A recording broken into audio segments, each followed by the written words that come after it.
You find one word carved into a silent tree. You stop breathing. You know more than the rescuers knew. And still, the island refuses to answer. You stand on Roanoke Island in 1590, where the wind moves through empty ground and the Atlantic presses against the shore like a warning. You see no bodies. You hear no voices. You find no battle scars. How can more than 100 people vanish and leave only a name behind? You begin before the disappearance. You cross the ocean in your mind, back to England in the age of Queen Elizabeth, when maps still had blank spaces and ambition sailed faster than caution. Sir Walter Raleigh wants an English foothold in the New World.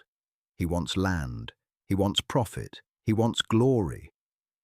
But what happens when a dream arrives before the people are ready to survive it? You watch tension grow. You see hunger. You see suspicion.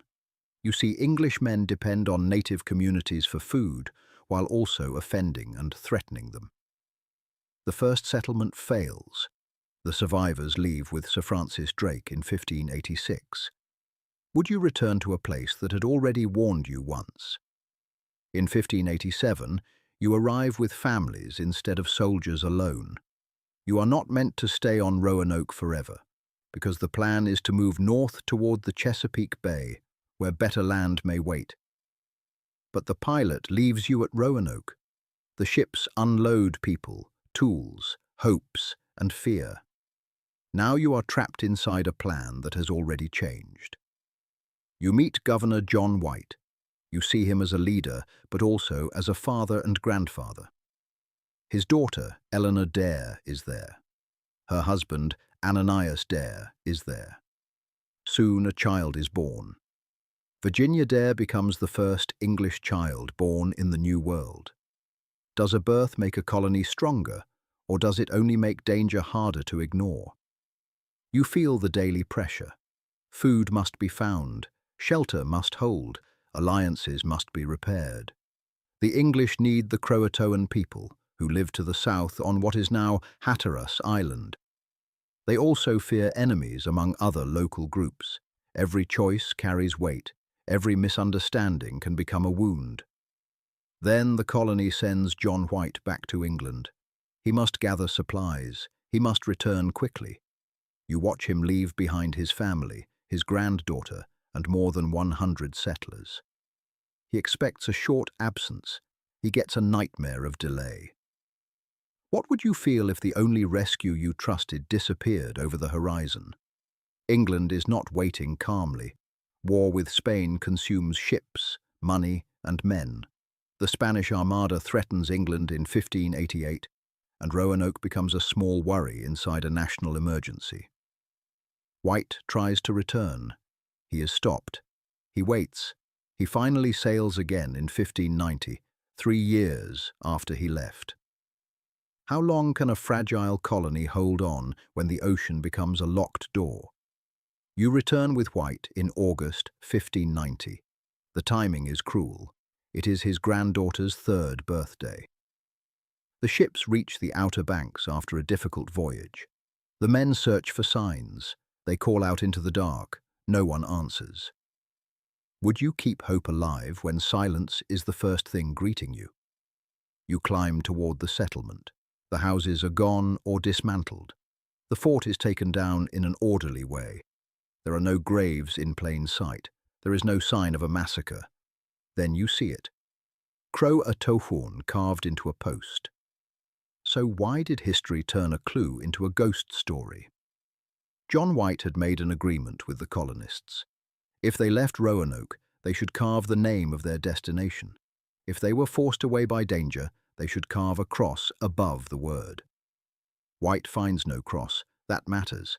It means the colonists may have moved without immediate terror. But storms rise, ships weaken, and White never reaches Croatoan Island. Can the answer to a mystery be lost because the rescue stopped one voyage too soon? For centuries, the lost colony becomes a mirror. Some people imagine slaughter, some imagine starvation, some imagine Spanish attack, some imagine secret survival inland. but the earliest evidence points in a calmer direction. David Beers Quinn, one of the major historians of the Roanoke voyages, studied the documents closely and treated White's carved word not as a curse, but as practical information left by people who expected to be understood. What if the famous mystery begins with everyone ignoring the instruction? You think about the word itself. Croatoan was not a monster. It was not a spell. It referred to people and place. The Croatoan had been friendlier to the English than some neighboring groups. Manteo, a native man connected to the Croatoan, had traveled to England and helped the colonists communicate. The settlers knew them. The governor knew them. So why did later generations prefer darkness over the simplest possibility? You move beyond the island. You imagine hungry families carrying what they can. You imagine English tools, copper, clothing, and books passing into native towns not as treasure from the dead, but as belongings from people learning to survive differently. You imagine names changing. You imagine children growing up speaking more than one language. Would disappearance look like death to outsiders, even if it felt like adaptation to those living it? Archaeology makes the question sharper. On Hatteras Island, work connected to the Croatoan Archaeological Society and archaeologist Mark Horton has found European objects from the Right Broad period, including pieces that suggest English contact among the Croatoan. Scott Dawson has argued strongly that the colonists were never truly lost, but joined the native community and became part of it. Horton has often sounded more cautious, describing clues rather than final proof. Yet the direction is important. What if survival left traces that look small, only because you expected a fort? Another trail leads inland. The first colony foundation studied a map connected to John White and noticed a hidden patch near the Albemarle Sound region. Researchers such as James Horn and Nicholas Lucchetti explored the possibility that some colonists moved inland to a place later called Site X. Finds there include European ceramics from the general era, though debate continues over what they prove. The evidence may suggest a small English presence, trade, or movement. What if the colony did not choose one destination, but split into several chances at life? That possibility feels human. A starving group does not always move as one. Some may go south to Croatoan allies. Some may go inland toward other contacts. Some may die along the way. Some may become invisible inside communities that did not write English records. Survival is rarely neat. Why should Roanoke have ended like a single clean sentence? Karen Ordahl Kupperman's work on early encounters reminds you that English colonization was not just bravery and discovery. It was confusion, it was dependency, it was cultural blindness. The English often misunderstood native politics, food systems, diplomacy, and land use, while native communities judged the newcomers by what they did next.